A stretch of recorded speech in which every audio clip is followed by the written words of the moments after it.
You're practicing day and night getting ready for the Duolingo English test. But when it comes to those longer writing answers, your mind goes blank. It doesn't have to be like that. In this video, we're looking at 10 amazing sentences that you can write to help you score 130 or higher on the DET writing questions. So, let's get started. Hello, I'm Francis from Last Minute English. In today's video, we're focusing on the longer writing questions in the DET, the interactive writing and writing sample. So first of all, let's quickly review what the two different types of long writing questions are. The first one that you'll see is the interactive writing. This one comes in the main part of the test. The writing sample comes at the end of the test, okay? So interactive writing, you get a prompt on the screen. You have to write for 5 minutes to answer it.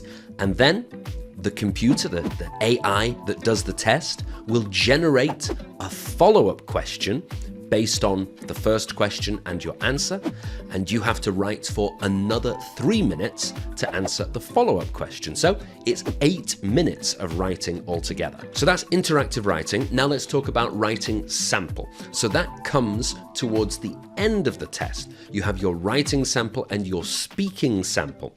And it looks kind of similar to the interactive writing. You also get a question and you have to write about it for 5 minutes. But a big difference, there's no follow-up question for the writing sample. And one other very important difference is that your writing sample will be sent to the job or the university that you're applying to, so they'll be able to read what you write, okay? So let's look at a few tips for how you can get a really good writing sample. So first of all, open with a strong argument. You're going to give your opinion, make your position very clear in the first 1 or 2 sentences of your writing sample. Tip number 2 is organize your ideas. So don't just make it one long text. Divide your answer into paragraphs, and each paragraph should have one clear point that it's talking about. Tip 3 is to provide supporting evidence. So don't just say something is true. Give some proof, give some evidence, maybe personal experience of yours, or a fact, or a statistic, or an example, something that supports the main idea that you're talking about. Tip 4 is to use a variety of sentence structures and vocabulary. So because this is kind of like an essay, you should be using more formal, more academic vocabulary.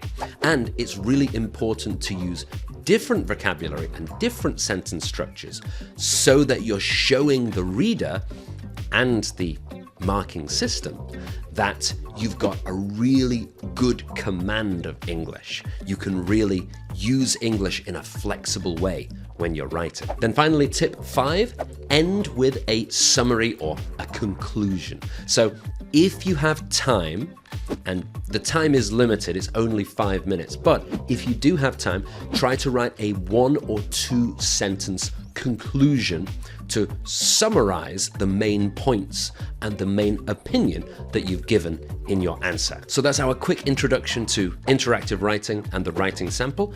Let's look at 10 complex sentences that you can use in either one of them to really boost your score. So for each of these, I'm going to give you kind of the simple version, and then I'm going to show you the more complicated version that you can learn. And then we'll talk about what it means as well, okay? So first of all, the simple version would be, it was hard, but we finished it. It's okay. It's a little bit too simple. So let's change that for, despite the challenges, and then you can say something. So for example, despite the challenges, we persevered and achieved our goal. So this phrase lets us say that even though things were difficult, we kept going, and in the end we were successful. Then sentence number 2, simple version, I like reading, I also like writing. Very simple. So let's use in addition to. We could say, in addition to reading, I enjoy writing and painting. If you're enjoying this video, make sure to like and subscribe so you don't miss any of our future DET videos. And if you're preparing for the DET, make sure to check out our full DET preparation course. It's designed to help you score 120 or higher on the DET the first time that you take it, all right? So it's available now. The link is just here under the video. Number 3 is a really good one. So the simple version is, technology is helpful, but we must be careful. Let's turn that into something more complicated and high level. So we could say, while it's undoubtedly true that technology is helpful, it's important to use it responsibly. And this is a great phrase for when you want to say, yes, that's true, but, and then give the other side of the argument. Let's look at number 4. So the simple version, the volcano erupted, the town was evacuated. It's okay, some nice language. Erupted is a good word. But let's improve the sentence structure. We could say, as a direct result of the volcanic eruption, the entire town had to be evacuated. So we use this as a direct result of something, and comma, and then the result, to show when one thing caused another thing. So this thing happened, and then, as a result, this thing happened. Okay, so big volcano eruption, the town, everybody says goodbye. Then number 5, simple version, the economy is struggling, we should save money. And we can change this for a great phrase, which is in light of. So the full sentence, in light of the struggling economy, and then some nice vocabulary, it would be prudent to prioritize saving money. So it would be prudent means it's a sensible idea. It's a good idea, okay? But in light of is kind of like saying because of or due to, or looking at this situation, knowing about this situation. It's a really nice one. It's not very often used by people in exams, okay? So if you can use it, you're really going to impress people with your writing. Let's move to number 6. So the simple version, social media is bad, but it's also good. Okay, so this is fine. We know that social media has some good points and some bad points, but how can we make this a more complicated sentence? So we can say, it can definitely be argued that, and then we give some kind of opinion. So here, it can definitely be argued that social media has both positive and negative impacts on society. Then number 7, the simple version, city life is fast-paced, country life is relaxed. How can we improve it? We could say, in contrast to the fast pace of city life, life in the countryside is more relaxed, okay? So it's a nice 2 parts of the sentence. In contrast to one thing, another thing is different in some way. So we're showing the difference between 2 things. Number 8 is quite a complicated one, but it's a really good one if you can use it correctly. So, simple version, he is a skilled musician. He's good at music. He is also a talented painter. He's good at painting, okay? Let's use a really nice phrase which is coupled with, okay? Let's see the full sentence. His exceptional musical talent, coupled with his remarkable artistic abilities, makes him a truly unique individual. Very, very impressive language. Now, of course, I put in some higher level vocabulary there as well, but really coupled with means we have one thing that's maybe here it's good, and we have another good thing, and those 2 things together make this person amazing. So smart, so talented. Let's look at number 9. So the simple version, the painting is beautiful. A very simple version.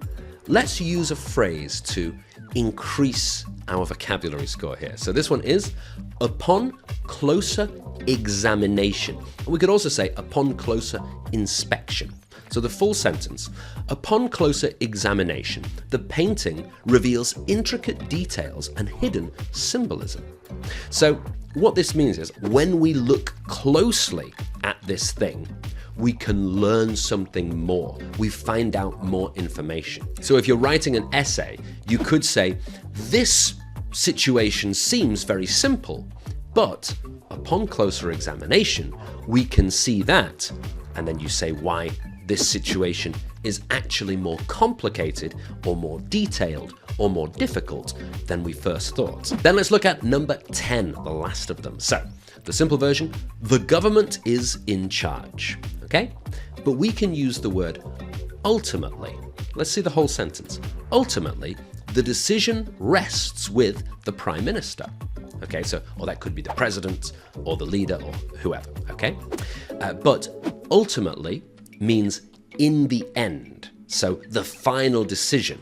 And the decision rests with someone means that that person has the power to make the final decision. So there we go. Those are our 10 great sentence upgrades, complex sentences that you can use in your writing sample or your interactive writing to make sure you get the best score possible. Okay, I hope this was useful. Make sure to check out the free PDF that comes with this video, because it's not just got these 10 phrases, it's got another 10 sentences as well that you can use to make your answers even more high level, even more sophisticated.